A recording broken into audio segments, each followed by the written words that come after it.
Hey, it's you! I'm so glad to see you, and you're just in time. Come on in. Hey, wait a minute. What's that smell? It's you! Have you just been listening to a podcast? Because you smell just like podcasts. Or maybe you just smell this good all the time. Well, I bring this up because you are listening to Bear in the Big Blue podcast, brought to you by toughpigs.com. It's the podcast where me, Becca Petunia, and Me, Joe Hennes. watch Bear in the Big Blue House episodes as we prepare for our long winter's nap and to celebrate the Feast of the Winter Berry. Joe, I wanted to do this podcast for a bunch of reasons. Specifically, I wanted to do this podcast because I am a huge fan of Bear in the Big Blue House, and I'll admit that it's an age bias. I was born in 1991, so I was 6 when Bear in the Big Blue House premiered, and I loved this show as a like kindergartner, first grader. I was actually cleaning my parents' house the other day and I found art I did of the show from first grade. I'll try to get a picture of Bear and his friends vacuuming the earth to stop pollution. I had an idea there, but I don't think it worked. But I mean, there's a lot of dirt in the earth, so obviously you had to get that dirt up. yeah, got to get that dirt. But it was a show that I loved, and I absolutely, it was always like a real source of comfort for me, which I know we're going to be talking about later on, and the kind of thing that just really stuck with me for whatever reason. And I've said this before, Bear in the Big Blue House is actually how I found Tough Pigs in the first place back in the day, because I was looking for Bear in the Big Blue House information on the internet as a teenager, because I was like, boy, there's like nothing about this show anywhere that I remember loving as a child. And I must have found one of Danny's My Week He with, did a few big features about Bear. He did like a thing about Breakfast with Bear back in the day, and I remember there was some reviews of like DVDs that came out and Christmas stuff, and yeah, so there was a good amount of Bear content in the early days of Tough Pigs. yeah, and I remember reading all of that and being very excited by all of that. And, recently when Bear got added to Disney Plus, I was like, it's time that we here at Tough Pigs start taking Bear, a little more seriously again. Because it's been, listen, it's been like 20 years since Danny Horn was writing so much about Bear. And that's when I heard a really shocking fact to me. And that shocking fact was that co-owner of Tough Pigs and Muppet Fan Podcast executive producer, is that your title? That is, yes, that is the title I have given myself. Correct. And Muppet Fan Podcast executive Joe Hennes, an episode of Bear in the Big Blue House. I am ashamed to say this is true. I will back up and say this. When I talk to most people who are like the level of fan is us, not to say that we are more fans, more like a larger fan than most Muppet fanatics, but what I'm referring to are the people who like we actually make things, like we run a website or a podcast or whatever it is, and I find that most of the people who fit into that category have a blind spot when it comes to Muppet stuff. Without naming names, I know people who have not finished watching The Muppet Show despite the fact that it's all available on Disney Plus. I know people who've never sat down and watched all Fraggle Rock, which I would argue is almost as important as The Muppet Show. And that's okay because there's this thing of like, well, there will always be more for us to find and for us to watch and sit down and enjoy for the first time. Because you can only get that first time once. And I think for me, for the most part, is Bear in the Big Blue House. I was almost 16 years old, I think, when the show premiered. I was way too old to be watching it. Yeah. I think my recollection is that like I saw the puppets and I was like, those are some cool looking puppets, and then went to high school. Like I didn't sit down and watch any of it. And then years later, when I became a Tough Pigs person, Uh, obviously I've seen lots of clips. I've seen stuff about Bear, but I have never bothered to sit down and watch an episode of Bear in the Big Blue House from start to finish. And, again, it is, I've definitely said this on Hubbawa. I forget in what context, Hubbawa, my previous podcast, but it's like 16 is the exact wrong age to engage with this.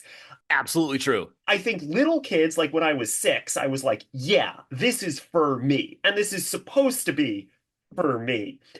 Yep. I feel like, and we'll see what you think about it. And I do, let me just say, because I haven't heard Joe's thoughts at all yet. We're coming in blind. And Joe, I want to let you know, you and I are still friends, even if you tell me that you thought this was boring. I will still be your friend. I am not gonna start lying to the public about my opinions of Muppet stuff now. Yeah, but I'm just Yeah. saying, you still have to come over and watch Fast 10. I haven't forgotten. Um, because you know what? As Dom Toretto would say, you are part of my family. But In the club. Yeah. yeah, but I'd like to think that this is again, teenager is the wrong age. I think as you get older, there's a part of you as you start to feel almost a little more like a caretaker to younger people. You can sort of, I know that that's something that I really relate to now about Bear as a teacher and an organizer and things like that. But a teenager, no, I cannot imagine liking this show if it premiered when I was 16. I do not think that was the window for me. Right. Well, it's the dip that I think a lot of us have experienced where like, we all well, I'll use Sesame Street as an example, where like we all Yeah, love Sesame Street when we were Sesame Street age. We continued to love it past when we were the main demographic. And then there's this dip where you feel like I'm too old to be watching Sesame Street. It's embarrassing. People might make fun of me. And then you have to back away from the fandom for a while. And then when you become an adult, you go, you know what? Actually, I don't care what people think of me. And I actually really like this thing because it's good. So you get back into it. And for me, for Bear, because like the show premiered when I was in that age where it was the dip, I could not have watched it and enjoyed it as an adult because I was not an adult. Like I should have picked it up a few years later, and for some reason, I just never did. well, that's okay because I've never seen Tales of the Bunny Picnic. So I understand. It's not Um, the same, but yeah, okay, I get so it. so the point is though, we are not doing this just to interrupt your very excellent point, but we are not doing this like a lot of the other Tough Pigs podcasts. I thought about watching through Bear in the Big Blue House 2 minutes at a time, every episode 2 minutes at a time. But unfortunately, I have a job and yeah. And yeah, and these podcasts don't pay enough, by which I mean No, no. Hey, they pay nothing. listen. Patreon.com/toughpigs, or go to our TeePublic store. We got a bunch of new shirts, including not a new shirt, but we've got a Tutter shirt. I'll plug that later.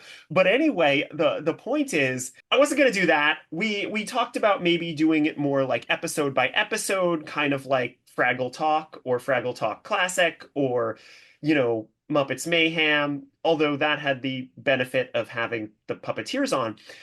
We just decided that an episode by episode thing wouldn't really be the ideal way to do this because that's not really what this podcast is about. It's more about Joe experiencing Bear in the Big Blue House and learning, why it is at least that I care about it, even if, and Joe, no spoilers yet, even if you hated it and thought it was boring. Um, it's it's not about that. So what we're going to be doing is every week, Joe and I are going to be having a discussion.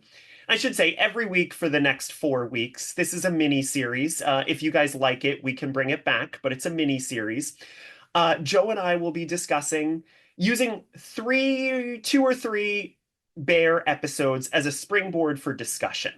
So for this week, we watched 3 episodes, specifically episode 101, Home is Where the Bear Is, episode 116, The Big Little Visitor, and episode 117, A Winter's Nap. And we're going to be using that as a springboard for discussion. And, today that discussion is going to be very broad. It's going to be, and Joe, no spoilers yet, but it's going to be basically, well, what were your thoughts overall coming into the very beginning of the show? And, one thing that I think I kind of wanted to talk about was to start was like, let's put this in the timeline, not to steal Kermitman's bit, but in the timeline of the Muppets, because this is 1997. So Muppets Tonight has recently premiered. We're shortly after Muppets Tonight premiered. We're shortly after Muppet Treasure Island. Sesame was, if it hadn't already exited the Around the Corner era, it was certainly in the process of exiting the Around the Corner era. Farscape wasn't on yet. So this was, Uh, There was one other thing I want to add to your timeline real quick, which is this is into the first year, into the second year of Muppet Zine being published, ooh, good which call. for those of us like me who are of a certain age and we were aware of the existence of zines, which again, for young people who don't know, this was a thing where you could send money to Tough Pig's founder Danny Horn, and he would send you a print magazine that he printed himself in the U.S. mail. And I subscribed. Early on, I was a subscriber. And so this was number one, this was how I learned what Bear was. And number two, my only real exposure to what Bear was doing, including, any news or merchandise or like, character moments that maybe Chris Migliano would draw into a comic.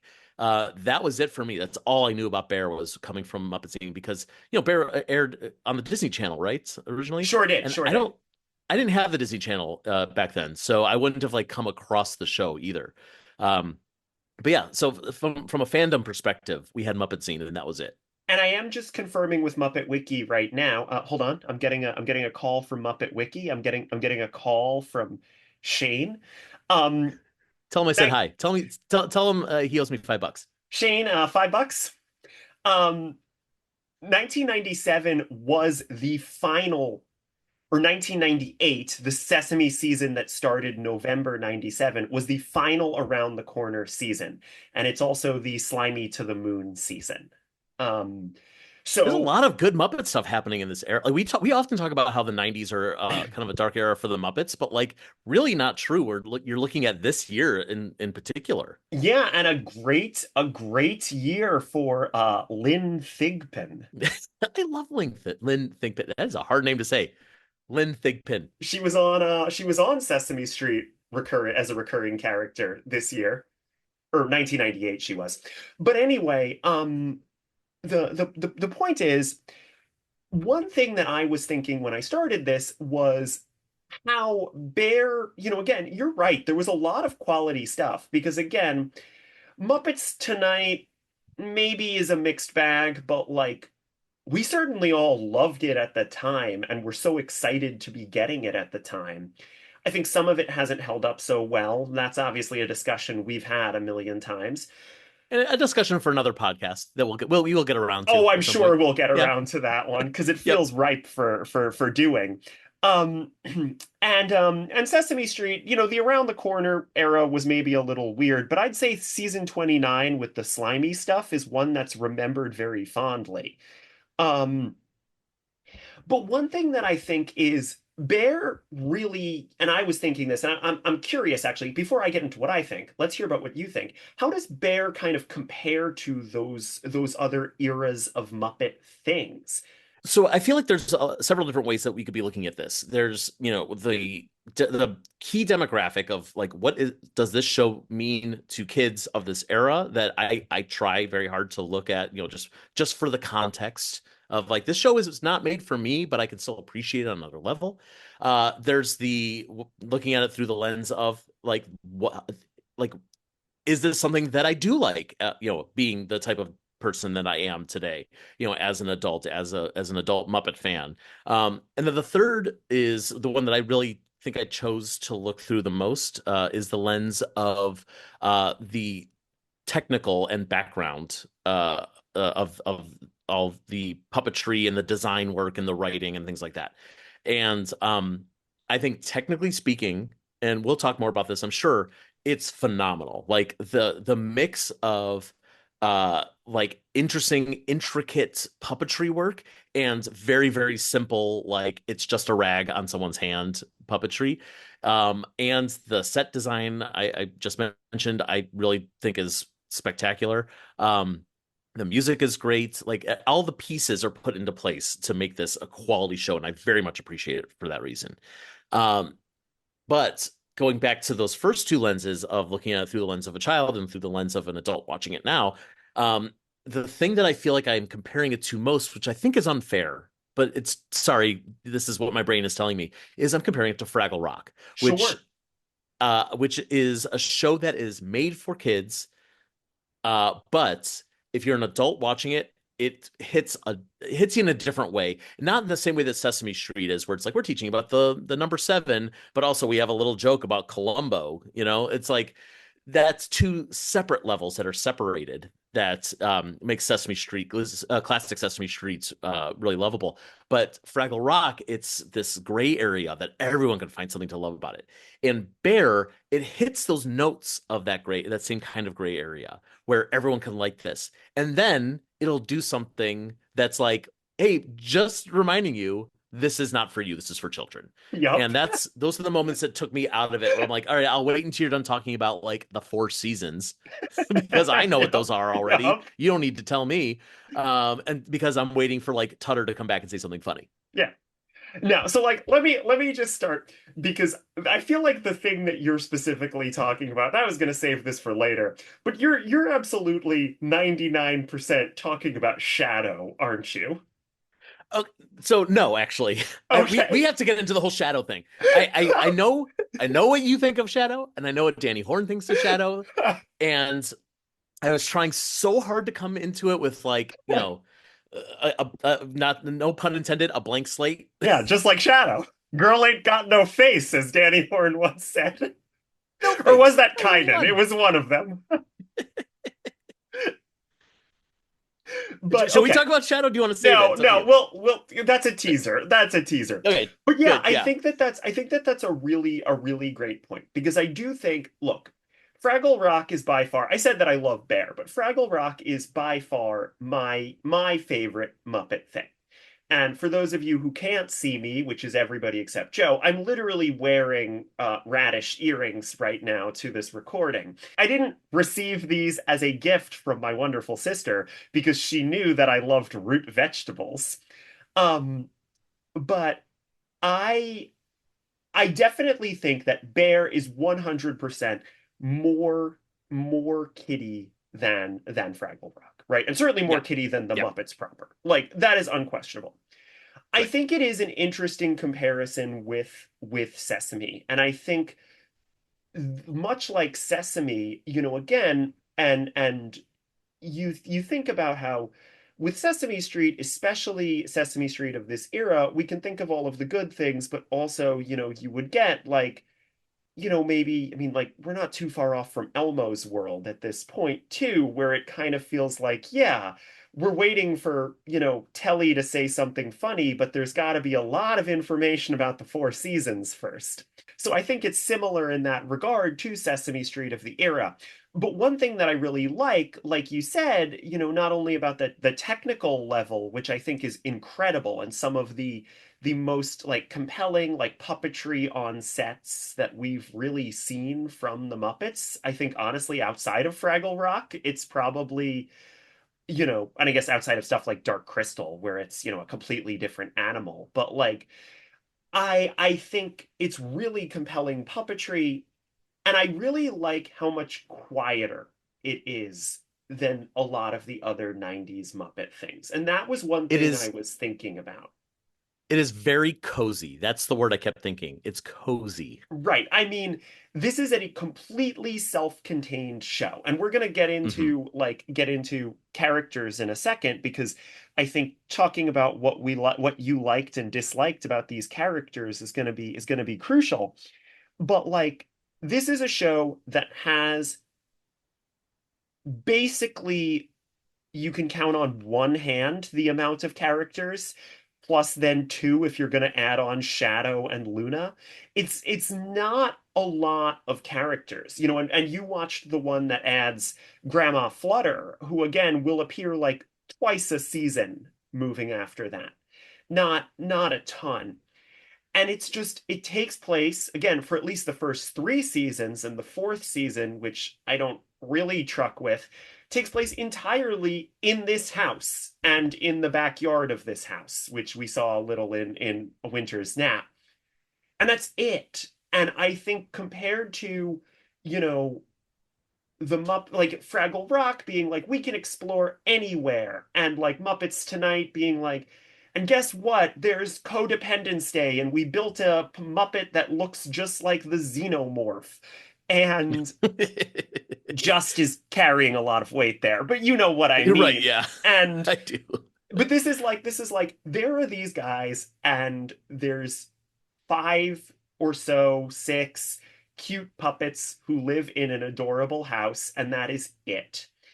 And it's so interesting in comparison, again, to like what I feel like we say a lot was the problem with like Sesame Street of the era, where it was like, okay, do we really need Joey and Davy Monkey and Chicago the Lion and Wanda Cousteau and But there are so many fans out there who would argue, yes, like the great thing yeah, about Sesame Street is that there are 2,000 characters and same. anyone can show up. I mean, that's Yeah, that's part but of what I love about it, but yeah, it is but kind of a lot of this coziness that we're talking about, I think, has to do with the fact that there's only a few characters, there's only one setting.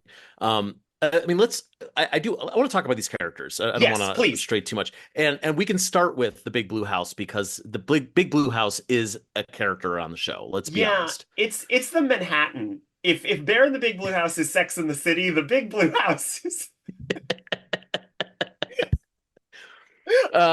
Wow, which of the four Sex and the City ladies do you think Bear is?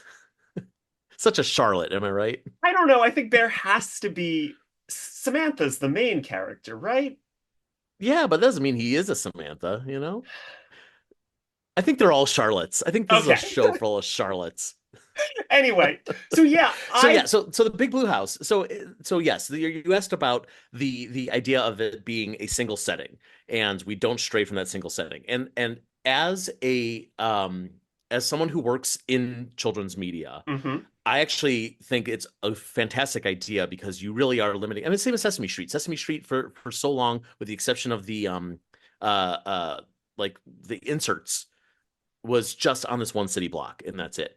And by keeping it contained, it feels like a child who has a toy house and is playing with the action figures. I mean, it's the first thing you see in the show where like during the opening credits when the door opens and you see the rooms of the house. I think And the that's house has such an like inspired choice, the way that they do that, and the absolutely. way that they Yeah. they absolutely are kind of leaning into this idea of it being almost like a dollhouse, where like Yes. again, we see in the first episode, basically it's like each character has a room, right? It's like, I mean, and that's what the Yes. first episode is kind of about. And it's like, okay, if you want to play with Pip and Pop, you're going to go to the bathroom. If you want to play with Ojo, you're going to go to the living room.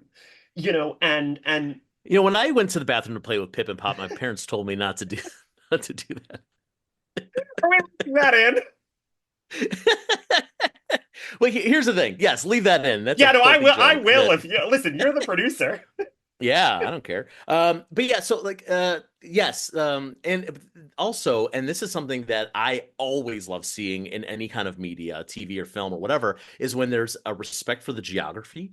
And it's like, yes, I went from this room to that room because they are linked. And And we you saw me always go out. see Bear like go out of the like Yes. they Yes. It's the same as like when I watch a movie that takes place in New York City and I'm like, well, they got on the bus at, 23rd Street and they got off at 12th Street because yeah, that's where the route that the bus takes and then that's where he got on, that's where they got off and I love that. And it's so subtle that like nobody should be paying attention to that kind of stuff, but it makes a world feel so much more real and lived in.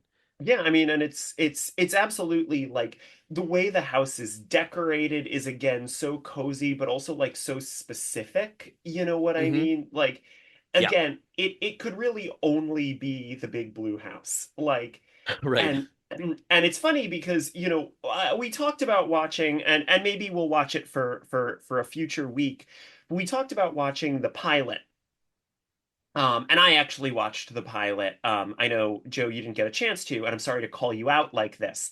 It's But fine as a lot of stuff I haven't watched. Apparently, it's the whole point of this podcast. yeah, but the unreleased pilot was only, it was, and some of our friends are going to hate me for saying this, it was lost media for years and was found fairly recently. But it was different in a couple of ways, but one was that the Big Blue House looked completely different. And it honestly had no character to it. It really just looked like a set of a house. Like there was nothing about it that felt like unique or specific or lived in. And I really think that that was honestly the biggest problem with the pilot was this sense of place was so much worse. I mean, I look forward to talking to you about that in more detail because I do want to cover that on this podcast. And Yeah, we'll I'm get to sorry it. that I don't know enough, but I want to move on and talk about more of these characters. Sure, And I please. don't know, should we start with Bear or should we end with Bear? Let's start with Bear. Because so personally, again, I'm biased because I grew up with this show, but I think Bear is such a just like calming and friendly presence and such a wonder of puppetry that like you Yeah. fully believe in Bear when you're watching the show. And There are times where I'm trying to imagine where Noel McNeil's body is and what he's doing to bring Bear to life.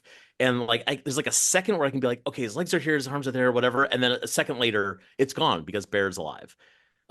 And already watching the first episode, uh, it's so clear that he's been playing with this puppet for a long time, and he's already trying to like toy around to see like, okay, well, if I move his head this way and I move the arm that way, then I can move the arms back and forth, and I can get him to do this cool dance move, and he's already playing with it, and it's so much fun because there's so much that puppet can do. It's incredible to watch. and one thing I read on Muppet Wiki, and this is super interesting, you can kind of see it in the first episode, though in the early season, in the early episodes, they still weren't fully committed to it.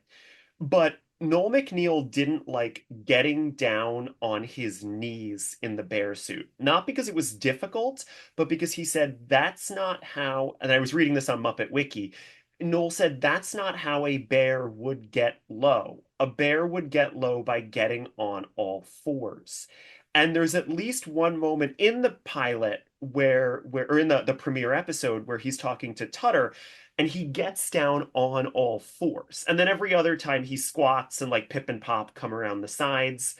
But Noel really wanted it to be like, no, that's not what a bear would do. A bear Well, would get down on all fours. and Bears how to say this, like where Bear's knees are, they're much lower than a human's knees, and so if Noel were to kneel on his actual knees, it would be like Bear's stomach going down to the ground, You see that and that would look occasionally. It unnatural. looks a little Yeah, weird. And again, especially yeah, when yeah. Pip and Pop like come out between his legs. I'm like, yeah, looks uncomfortable. I noticed that too when Pip and Pop were around his legs. That seemed odd, but yeah. So anyway, They don't do Bear's that as great. much after that episode, I will say. Like, Right. Yeah, they probably I figured think it out they pretty quickly. realized, like, oh yeah, this isn't great. Right. But yeah, so the bear puppet's incredible. There's no question about that. Bear is a character. What I didn't expect, again, watching this for the first time, is that Bear's the grown up in the house.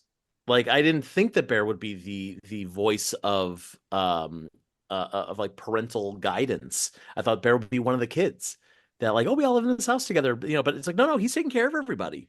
Yeah, I mean, again, that's again something that really resonates with me now that I'm, again, neither of us are parents, but like I am a teacher and I do have to take care of my, 130 screaming kids. And like, I've had kids, it's always, and we're going to talk more about this next week, but it's always about the kids coming to Bear with problems and Bear needing to be like very calmly, like, okay, here's how we're going to deal with this problem.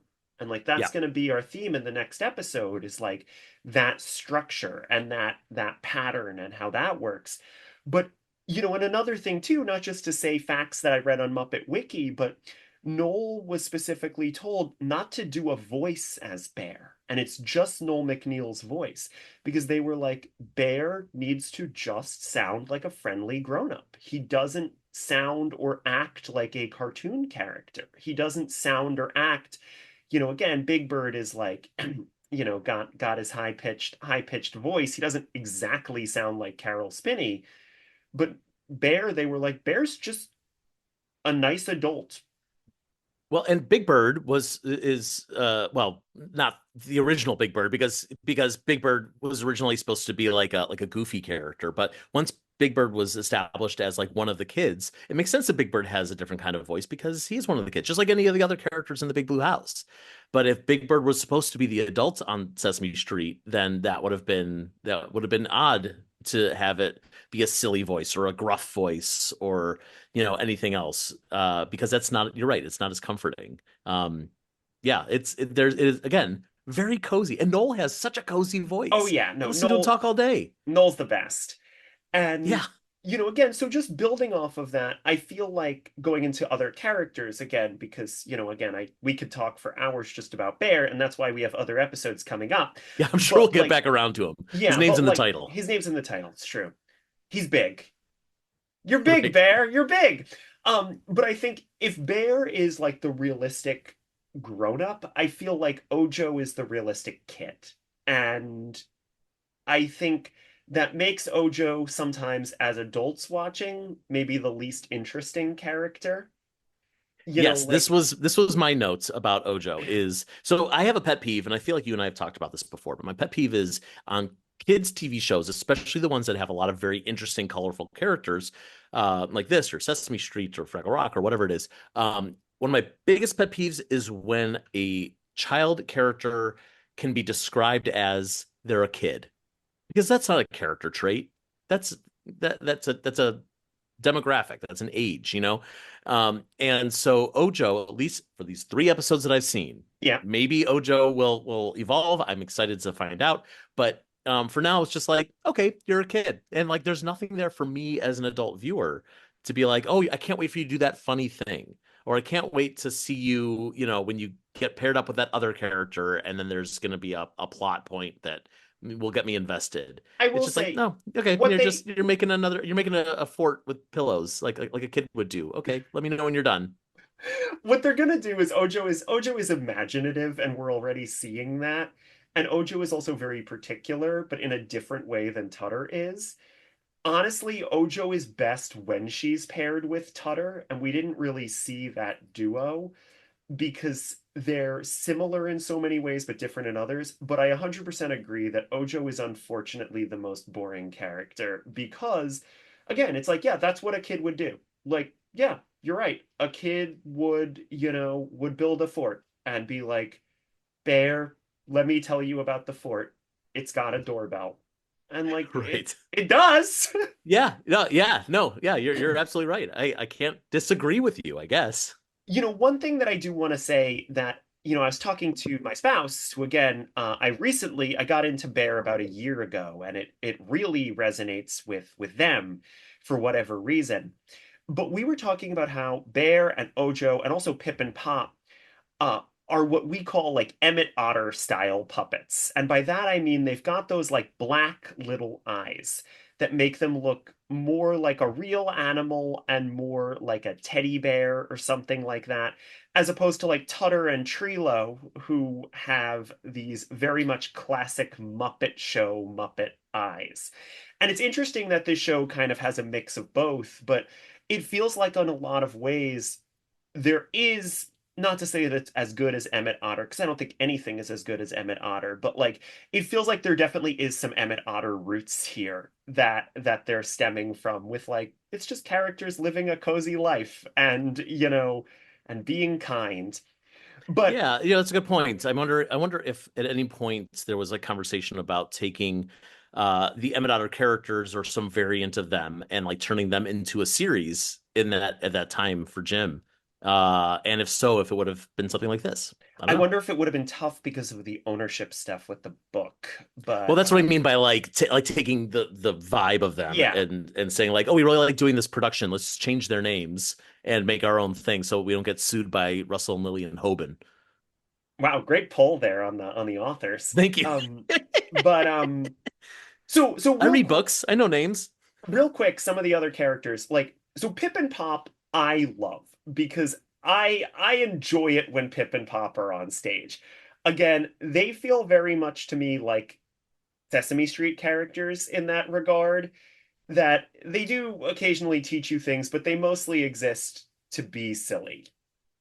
I appreciate characters that can bring in like a little bit of fun and chaos just by their existence. Like they come in and like the energy goes up and they could do anything and it's like, "Oh, you're making a mess. Great." Or you're participating in the game. That's awesome. And like I love the fact that they literally pop up anywhere. Yeah, I think that's super fun puppet work. And again, being someone who likes puppetry, I'm watching them trying to figure out like the logistics of so what's happening here? Like where are the people? And sometimes you could tell it's like Peter Linz has one of them and Tyler Bunch has the other. Sometimes you could tell it's one person with two with one on each hand, like the snouts. And I think that just kind of adds so much versatility to what is essentially a sock puppet. yeah. Oh no, I mean like they're the simplest puppets, and Yeah. they are the same as they are literally the same as Joe the Legal Weasel, except purple. And um it's the exact same, like, or basically 99% the same pattern as those prairie dogs from the Muppet Show. Yeah. And yeah, I always enjoy them. They're not characters that have a strong dramatic sense per se, but This is not that kind of no, show. That's I was okay. about to say. Yeah. And that kind of takes me into Trilo, who is another character who I feel like the dramatic stakes never really exist with Trilo. And Trilo, I'm curious how you feel about Trilo, because here's the thing about Trilo is honestly, and I vividly remember this, the reason why I started watching this show at age 6, because I was like a zoo books kid. I loved animals and knowing things about animals.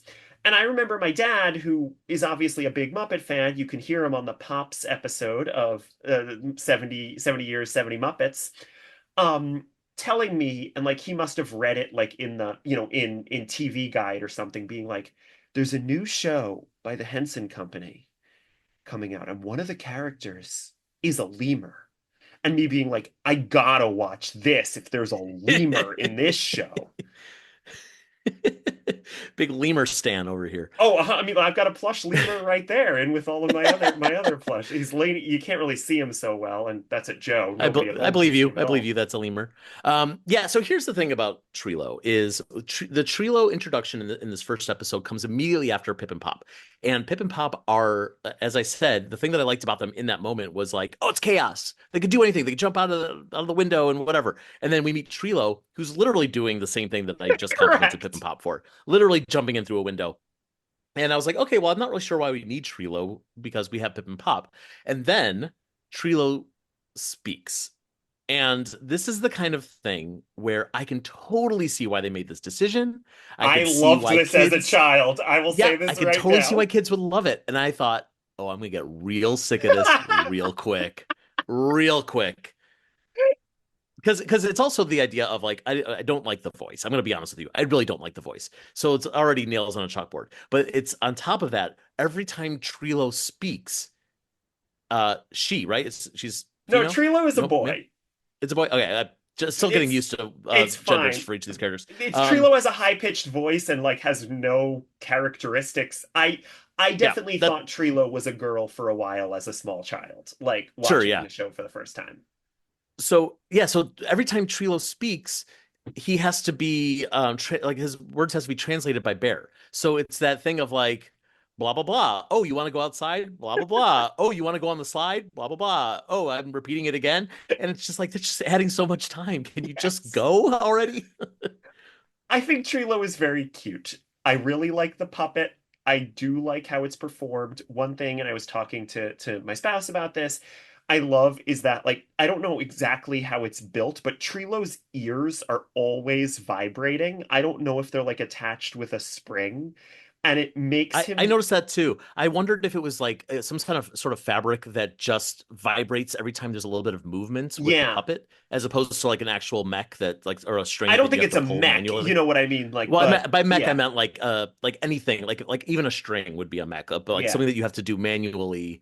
But yeah, just like they're constantly vibrating, and that also adds a lot of energy to this character who Which is I kind of manic. which I like, but you're right Hmm. that I can totally see that if I was coming into this now and I didn't love cute things as much as I do, because I am a sucker for things that are cute, even still as a grown up, I can see that if I were even a hair more cynical, I could be like, what are we doing here with Trilo? Like, Yeah, this is like if I met a kid who was like Trilo, oh I'd be able no. to spend like 5 minutes with him and be like, okay, so where's your mom, buddy? Why don't you And go find her? I will notice, and you probably noticed, Trilo's used pretty sparingly comparatively in these three episodes. He's barely in the one with Grandma Flutter at all. He's only in Yeah. some of the songs.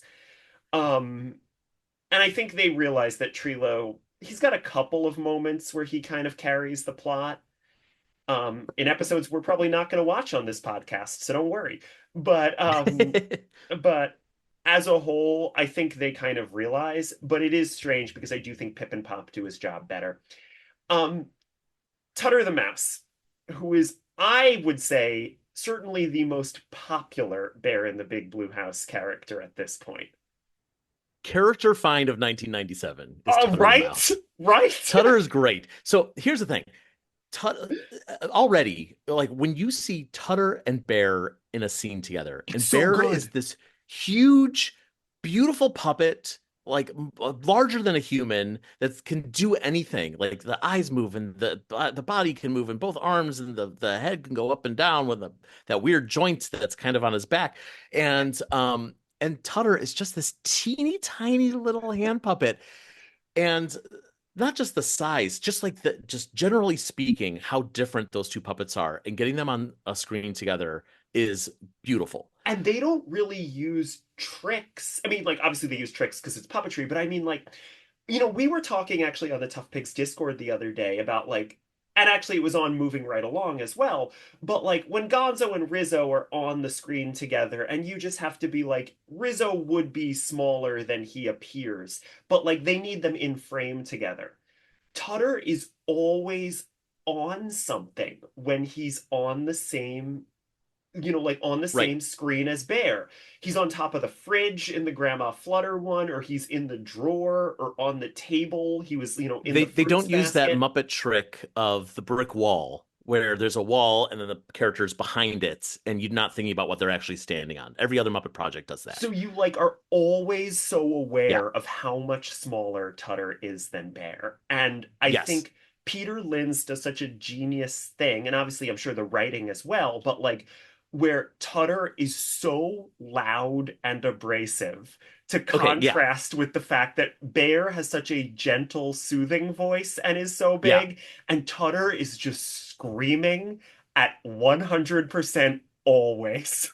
Okay, so I want to talk about this. I love it. I completely agree with everything you just said. And it's this is the beauty of having a brilliant puppeteer. In this case, as you said, it's Peter Linz, even though at the time we didn't really know who Peter Linz was capable what he was capable of years later, as he would like take other characters in the Muppet world and in the Sesame world and like really prove himself as like one of the best actual puppeteers that they have uh, 100%. in the group. So giving a character to Peter Linz who is a blank slate, who doesn't have the baggage of, well, you kind of need to fit into this either this character that already exists or this world that's already established. He can do anything and he can't be wrong because Tutter is a brand new character on a brand new show. And there's so much stuff that you could tell like he's taking the script and elevating it. For example, in the Little Big Visitor episode, there's a line where he's talking about like, oh, his grandmother's coming to visit, and she really likes things to be clean, so we're going to clean. And he's like, if it's not spick and span, I say. And Yes. you could tell that was not in the script. You could tell that's just Peter Yes. having fun, and it adds so much more, and it's so funny. every line that Tutter has, I think, is hysterical. And again, like talking about Trilo and Trilo's voice that I don't really care for, if in anyone else's hands, that high pitched, screechy Tutter voice would be intolerable. But Peter makes it so funny that like I would watch that show with it was just him and Bear all the Yeah. time. So it really is. And like I feel like as the show goes on, they absolutely realize, I think, that Tutter is like the golden one and try to get him involved in more stuff. But yeah, I mean, again, there is a reason that he's the one that I feel like everyone remembers and that you'll occasionally see on like Instagram memes and stuff, like because he is just so funny and like manages to be very, very childlike, but also in the same way that like Sesame Street characters are childlike, where also you're like, yeah, but he's kind of just a little adult too at the same Yeah, time, as opposed to like Ojo, who, yeah, right. He gets to have that little bit of precociousness of like I don't know. Yeah, like he can do it through a silly, not obnoxious manner or silly, not immature manner. Um, but yeah, I love it. And also I have to point out like not just because of the species, but like it really I'm getting big Mew vibes from yeah, the Christmas toy out of this little guy. And like a lot of that is the size, a lot of that is like the fact that they're mice, I guess. But it's just still that like it's that high pitched and a little bit neurotic. And like you kind of have to be cooled down by the character who's at least seems to know what they're doing. Um, yeah, and I love Mew, so that's Bear great. knows what he's doing a lot more than Rigby does, I That, will yeah, say. rugby. Yeah, Rugby, that's what I rugby, was. Rigby, Yeah, the that's what I was fool. insinuating is that rugby does not know Yeah, what's best, but he Bear at least acts does. like he does. Right.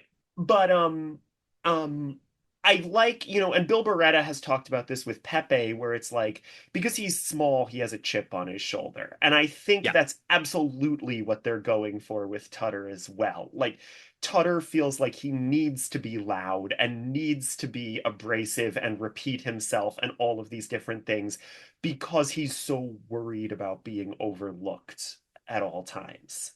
Yeah. Let's wrap this up. We'll quickly do Luna. Luna's great. I love Luna. Lynn I like Luna Thigpen too. is a legend. Again, like Peter Lynn's doing the puppetry. Like Luna really comes to life with which is essentially a very simple puppet. Like it's just a mouth and eyes.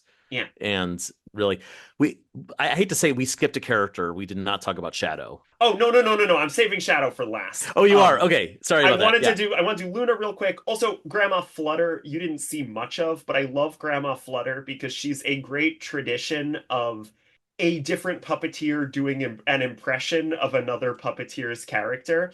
And specifically, in that episode, she's played by Alice Deneen, Peter Linz's future wife. Oh my gosh. Tutter married his own grandma. Yeah. Later, Ojo's performer, Vicky Kenderis Ebner would, or Eibner, I've never heard it said, would take over for Grandma Flutter. But in 1997, Grandma Flutter was Alice Deneen, again, who would later marry Peter Linz. But I love her energy. She's like if Tutter were a little more self-assured. If Tutter knew that he was great. And let's talk about Shadow before we start wrapping things up and talking about what our ending thoughts are here. All right, so I got a lot of like scattered notes about Shadow. I didn't like I didn't hate the character. I didn't hate the segment as much as I think some people in our community do. But it definitely feels like we're taking a break from the show Bear in the Big Blue House and we're gonna go do something else for 2 minutes and then we'll go back to Bear.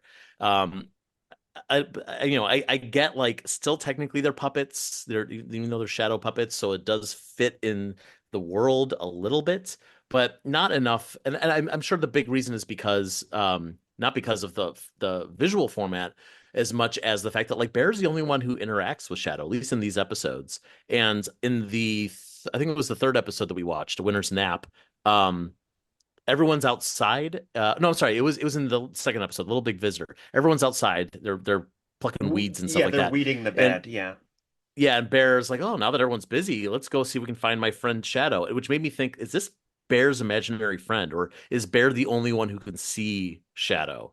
She will show up to other characters later on, but she never, there's very rare, there's only like one episode where she like does something that affects the plot in any way and Yeah. isn't just like, I've got a fairy tale for you. And we didn't watch that episode. We actually might watch that All one right.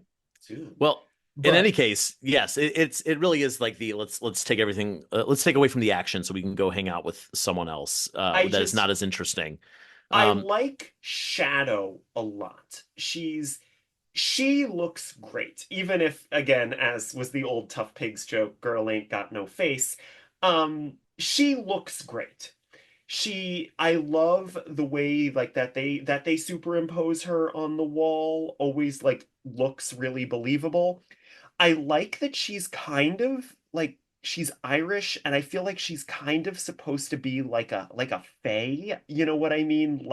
oh, that's interesting. Yeah, I hadn't Like thought a about the like Fae aspect. forest or nature spirit, and we see more of that as it goes on, where she's like, I was dancing in the sunbeams, and like, Right, yeah.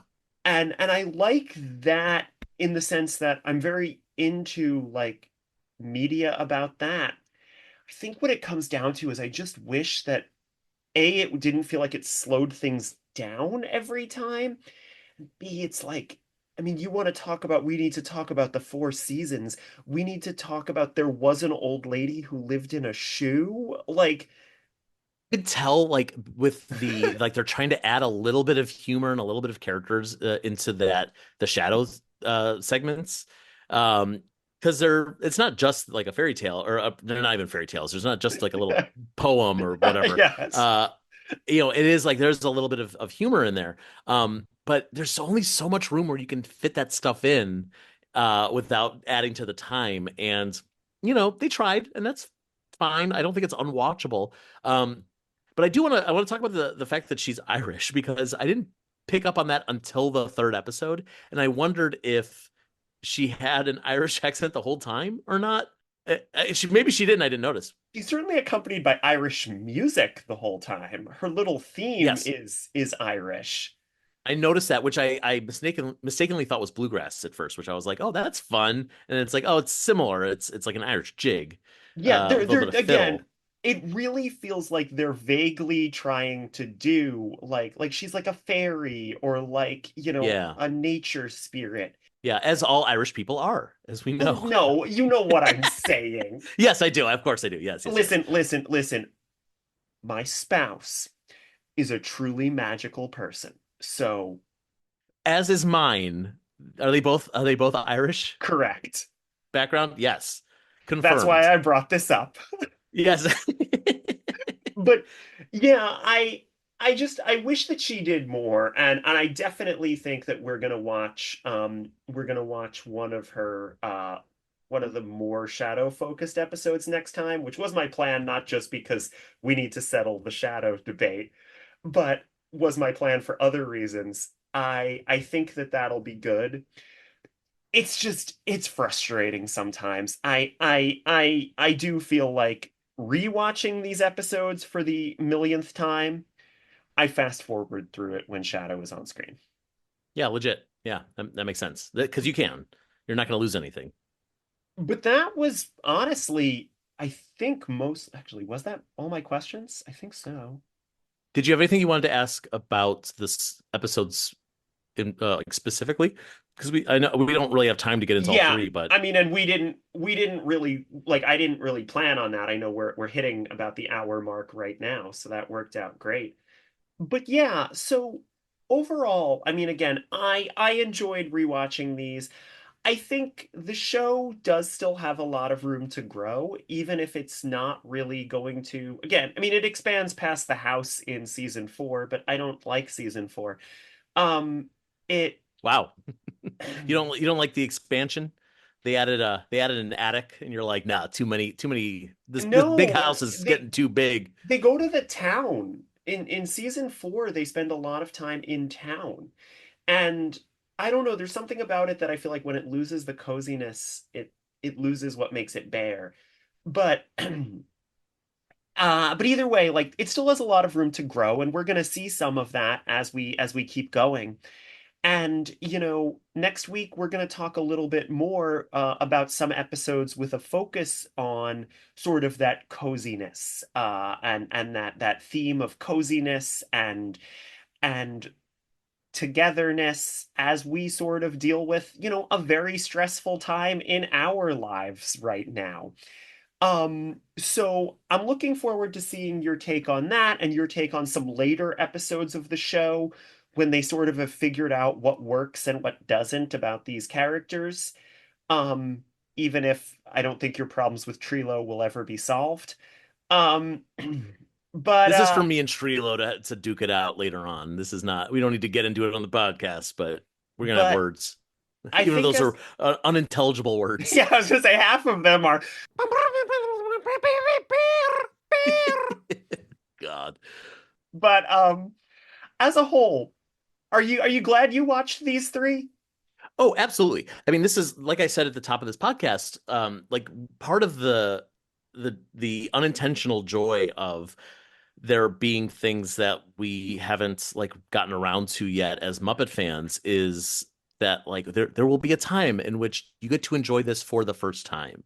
Yeah. And so I'm really glad that I got to do this and also with purpose. You know, for me, it's like it would have been just it would have been enjoyable if I had just like sat down and watched these episodes and been like, well, that was a nice way to experience some new Muppet stuff.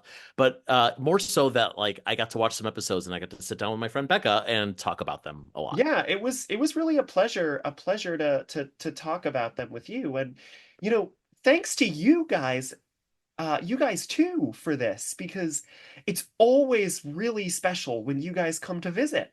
And with on that note, before we sing our goodbye song, I just want to say that Bear in the Big Blue podcast, brought to you by toughpigs.com, is a production of toughpigs.com, hosted by Becca Petunia and Joe Hennes, edited by Becca Petunia, executive produced by the Tough Pigs Muppet Fan Podcast executive producer Joe Hennes, logo artwork by Will Carroll, and if you're interested in supporting Tough Pigs and the work we do, like Bear in the Big Blue podcast, check us out on Patreon or on our TeePublic store. We do have a shirt with Tutter on it, technically, the Muppets Mayhem Tutter Street Trumpet Company shirt. But check it out. It's a very popular shirt that we have. And who If you designed that, Oh, Becca? who designed that? Gee, I don't know. Was it Becca Petunia of toughpigs.com? Whoa. Um, if you want to find Tough Pigs on the internet, you can check out toughpigs.com or Tough Pigs on all social media. Um, Whatever social media is out there. Blue sky, blue house. That's what I always say. Uh, Hey. and Joe, where can people find you if you want to be found? I am now on Letterboxd at Tough Pigs Joe. So if you want to read some movie reviews by me, you can do that. Or the same movie reviews are being published on my Substack, which is called Joe Consumes Media. And it's a very good Substack Thank you. that I've been following for a while. You can find me honestly all over the internet. Best place is Discord, specifically the Tough Pigs Discord, which I am one of the moderators of. Or I'm at Tall Girl Petunia on Blue Sky and Instagram. That's probably the two best places to find me. Um, and yeah, hey, Joe, it's been really fun, and I hope you liked it too. I sure did. And I can't wait until our next visit to the Big Blue House. See ya, everybody. Bye.